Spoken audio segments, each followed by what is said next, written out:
নমস্কার বন্ধুগণ। অনেক দিন রামায়ণটা পড়া হয়নি, তাই একটু নিয়ে বসলাম। আগের দিনে পড়েছিলাম নারদ কর্তৃক বাল্মীকিকে রামায়ণের আভাস প্রকাশ। আজকে পড়ব চন্দ্রবংশের উপাখ্যান। চন্দ্রবংশের উপাখ্যান আজকে আমি শুরু করছি আপনাদের কাছে। অনেকদিন রামায়ণটা পড়া হয়নি, তাই ভাবলাম একটু পড়ে নিই। এবার সাগর মন্থনে চন্দ্র হইলে উৎপন্ন, হইল চন্দ্রের পুত্র বুধ অতি ধন্য। পুরুগুচ নামে হলো তাহার নন্দন, তার পুত্র শর্তাবর্ত জানে সর্বজন। স্বর্গ নামে তাহার হইল এক সুত, হইল তাহার পুত্র সে তো নাম জুত। নামেতে হইল নিমি তাহার নন্দন, নামেতে হইল নিমি তাহার নন্দন। নিমিকে প্রশংসা করে যত দেবগণ, সকলে মিলিয়া তার মথিল শরীর। তাহাতে জন্মিল পুত্র মিথি নামে বীর, সেই বসাইল এই মিলন মিথিলা নগর। বীরধ্বজ কুশধ্বজ তাহারও কোমর, এ সৃষ্টি সৃজন করিয়াছে মুনিবরে। কহিল লক্ষ্মীর জন্ম জনকেরও ঘরে। লক্ষ্মীর জন্ম হলো জনকের ঘরে, মা সীতার। কৃত্তিবাস পণ্ডিতের কবিত্ব সুন্দর, চন্দ্রবংশ রচনা করিল কবিবর। সূর্যবংশের উপাখ্যান ও মান্ধাতার জন্ম। আদি পুরুষের নাম হল নিরঞ্জন, ব্রহ্মা বিষ্ণু মহেশ্বর পুত্র তিনজন। তিন পুত্র হইল তনয়া এক জানি, সকলে তো তাহার নাম রাখিল কন্দিনী। জরৎকারু মুনিপুত্রে সে নারদানি, তাহার বিবাহ দিল কন্দিনী ভগিনী। সবে গায় বাজায় নারদ মুনি বেণু, তাহাতে জন্মিল কন্যা নাম হল ভানু। তাহারে বিবাহ দিল যমদগ্নি বরে, এক অংশে কিছু জন্মিলে তার ঘরে। ব্রহ্মার কাছেতে তার পড়িলেক বীজ, তাহাতে জন্মিল পুত্র নামেতে মরিচ। মরিচ নামে পুত্র জন্মগ্রহণ করল। মরিচের নন্দন কশ্যপ নাম ধরে, তার পুত্র সূর্য ইহা বিদিত সংসারে। সূর্যের হইল পুত্র মনু নাম তার, সূর্যের হইল পুত্র মনু নাম তার।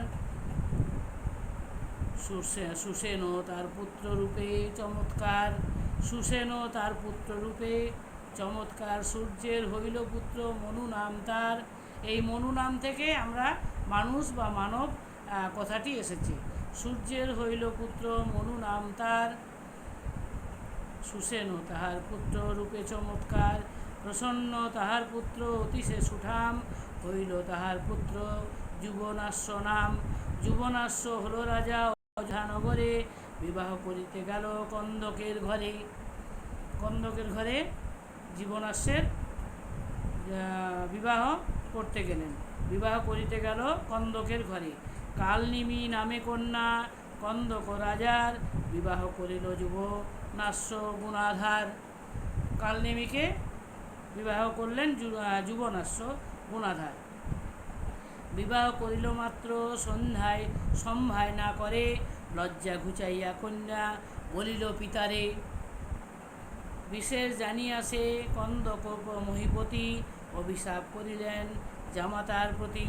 তপস্যা করিয়া যবে আইল ভূপতি, প্রণতি করিয়া দিজে মাগিল সন্ততি।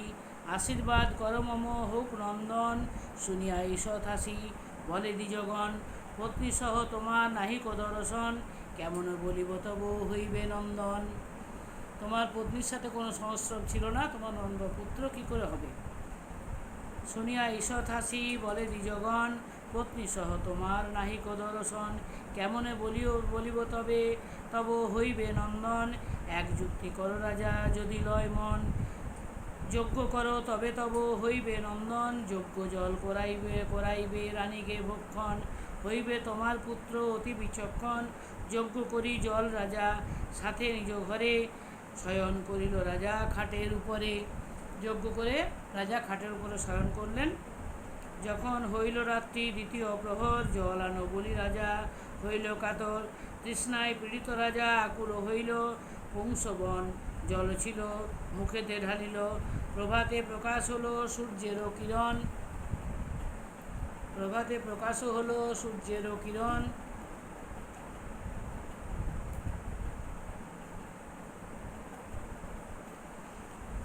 প্রভাতে প্রকাশ হলো সূর্যেরও কিরণ, জল আনো বলি রাখে যতেক ব্রাহ্মণ, যতেক ব্রাহ্মণকে জল আনো বলে ডাকলেন।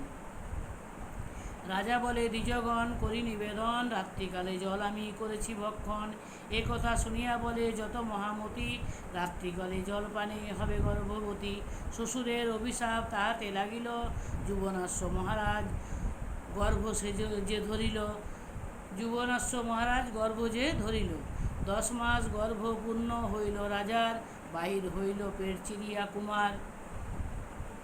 নৃপতি ত্যাজিল প্রাণ পেয়ে নানা ব্যথা, ব্রহ্মাসী পুত্র নাম রাখিল মান্ধাতা। অযোধ্যা নগরে রাজা হইল মান্ধাতা, সপ্তদ্বীপ অধিপতি পুণ্যশীলদাতা। কৃত্তিবাস পণ্ডিতের কবিত্ব সুগান, আদিকাণ্ডে গান মান্ধাতার উপাখ্যান। কৃত্তিবাস পণ্ডিতের কবিত্ব সুগান, আদিকাণ্ডে গান মান্ধাতার উপাখ্যান। আদিকাণ্ডে মান্ধাতার উপাখ্যান হলো, এরপর হবে সূর্যবংশ নির্বংশ এবং অযোধ্যায় হীরাতের রাজা হন বৃত্তান্ত। হ্যাঁ, সূর্যবংশ নির্বংশে তারপর রাজা হরিশ্চন্দ্রের উপাখ্যান হবে। এইভাবে তারপর আমরা রামায়ণে বা রামের জন্মতে ফিরতে পারব। ধন্যবাদ। পরে আবার আপনাদেরকে আমি পাঠ করে শোনাবো। শুভরাত্রি, ভালো থাকবেন।